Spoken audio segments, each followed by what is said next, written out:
Ay, salamat sa Diyos. Nandito ako sa kwarto ko. Nakaunat na naman yung mga likod ko. Salamat talaga. Nakapagpahinga ako. Alam niyo po, pagka may pasok kasi, nagigising po talaga ako ng 5 a.m. Daling araw po yun. Ngayon, sa gabi natutulog ako ng mga 10 or 11. So, ilang oras po yung pahinga ko noon. Ang ginagawa ko, kapag hinatid ko yung mga alaga ko sa eskwelahan, natutulog talaga ako sa sasakyan. Kahit nandyan yung mga alaga ko, natutulog ako. Back to back yun, tulog ako noon. Unang hatid ko pa lang yun ha. Kapag susunduin ko na naman sila, tulog uli. Kaya kahit na makatulog ako sa gabi ng mga 11 or 12, o di ba? Sabihin na lang natin mga 5 oras yung tulog ko o kaya 6.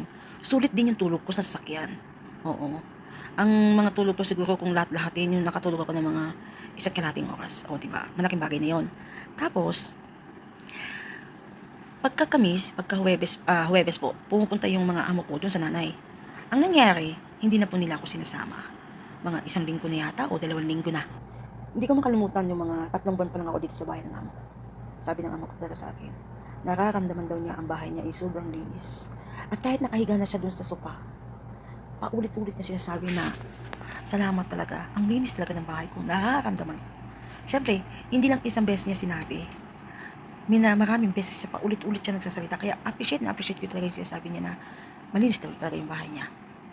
Hindi man natin mapi-perfect lahat ng kasuluk-sulukan. Pero, ang ibig sabihin ng kasuluk-sulukan, halimbawa ganito, yung mga cabinet, di ba may mga things niya, may mga baso dyan, hindi man natin nalilinis yung mga yon kasi personal nilang gamit yun eh. So, totoo lang, 1 taon na ako dito, never kong nilinis yung cabinet na may mga andoon. Never. Kahit yung mga cabinet nila sa kwarto, never. Amo ko po ang naglilinis. O, di ba? Tapos, yung mga gamit ng anak niya sa eskwelahan, yung tinatawag na parang school room, yan ganyan, never kong hinawakan yan. Amo ko po talaga ang naglilinis niyan. Kasi nabanggit din ng amo ko, at napansin niya na hindi ko talaga nilinis. Tapos, siya na rin ang kusa nagsabi na, ako ang maglilinis nito kasi alam ko kung saan nakalagay yung mga bagay-bagay. At alam ko yung pwedeng itapon at hindi. Kaya simula noon, hindi ko talaga nahawakan. Amo ko na po talaga ang naglilinis noon. Ngayon, dahil nga sa masipag tayo, nilabang ko po ng mano-mano yung floor mat. O, di ba? Ngayon na ibalik ko na doon sa sala. Uupo sila din mamaya, mga 1:00 ng gabi. Ang sakit ng pakiramdam nila kahit anong pagod nga nawawala ko, di ba? Kung sa'yo gagawin yon, kung ikaw magiging amo, ano ang makakamdaman mo kapag yung katulong mo ganyan, may kusa? Diba, ang sakit ng pakiramdam. Ang sakit magpasahod. Ang sakit magpakain. Ang sakit magbigay ng pahinga. Kasi nakakamdaman mo na yung katulong na yun ay hindi ordinaryong katulong lang.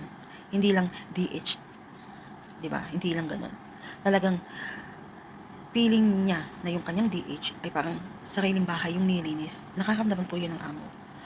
Kung yung ikaw nakatulong, yung bahay nila ay feeling mo bahay mo rin. Diba? Kaya, yun lang ang may share ko. Kaya kung gusto niyo yung mahalin kayo ng amo nyo, huwag nyo nang isipin yung sahod kung mataas o mababa. Ang mahalaga, appreciate ng amo mo ang lahat ng ginagawa mo. Sapat na yun para ikabubuti ng kontrata mo. At kahit saan ka mapunta, dala-dala mo yung ganyang ugali. At maraming amo ang maghahabol sa iyo at magmamahal sa iyo. Diba? Hindi lang yon. Lalo na kung marunong ka makisama sa kapwa mo OFW, hahanap-hanapin ka nila. At maiisip nila pagdating ng panahon, kapag nalayo ka sa kanila, hindi na nila mahanap yung ganung ugali na meron ka. Kasi sa totoo lang, mahirap makisama. Kahit anong buti mo, gagawin ka ng kwento. Pero buti na lang, may Diyos tayo. Dahil kung hindi, naku, hindi niyo ako makikita ang ganito na nakahiga lang. Diba? Pero sa sunod na pag-vlog ko, baka hindi niyo na ako makita. Mananahimik po muna ako sa aking pag-vlog. Kasi, nakakapagod. Ang hirap pumita sa Facebook. Siguro kung gusto kong kumita, magbayad ako kay Mets. O, diba? Ganun lang yun. Wala tayong pambayad eh. Kaya hindi na i-explore yung ating mga video. Diba? Kung may pambayad tayo, palalawakin yan. Dadalhin yan kahit sa sulok ng mundo yung video mo. Wala kasi tayong pambayad. Kaya okay lang.